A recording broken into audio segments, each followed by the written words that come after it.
Hey guys, this is David and Mel reporting live from GDC 2018, and today I'm taking a look at Oculus Go. Oculus Go is meant to sit right in between the Gear VR and the Oculus Rift.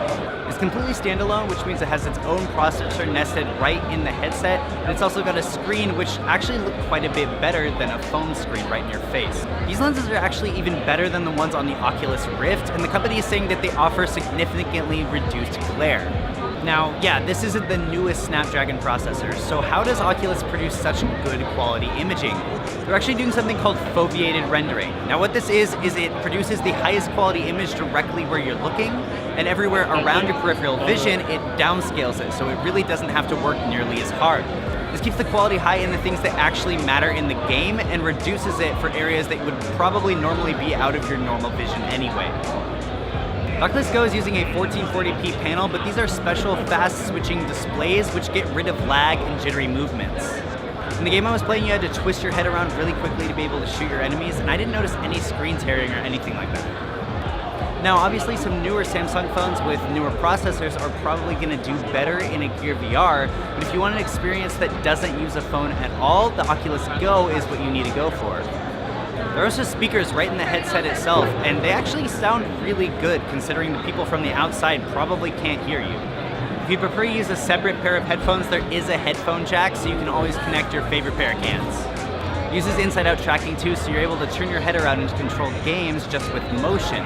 Today I played a space shooter game which had me flying around space just by tilting my head around and using the controller to shoot. It was actually really immersive and much better than I thought it would be. Now it's also got a new controller which is a lot better than the one that comes with the Gear VR.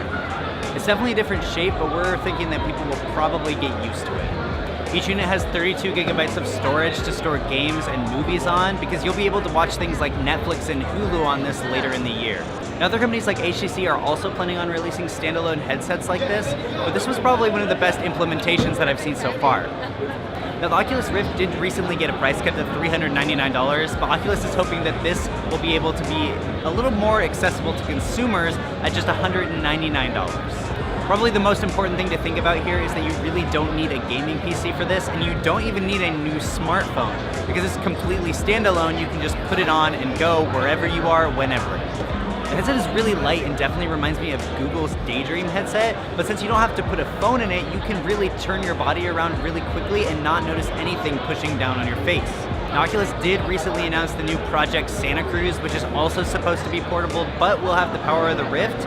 So I'm not really sure where that puts Oculus Go after that's released, but until then, this is a really good implementation. These Oculus Go's can actually connect to do multiplayer play, and Oculus had a room where everyone was kind of connected and playing the same space shooter game together.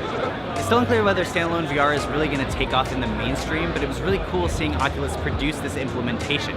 Developer units are actually shipping now, so we're really hoping that we're going to see Oculus Go hit store shelves later this year.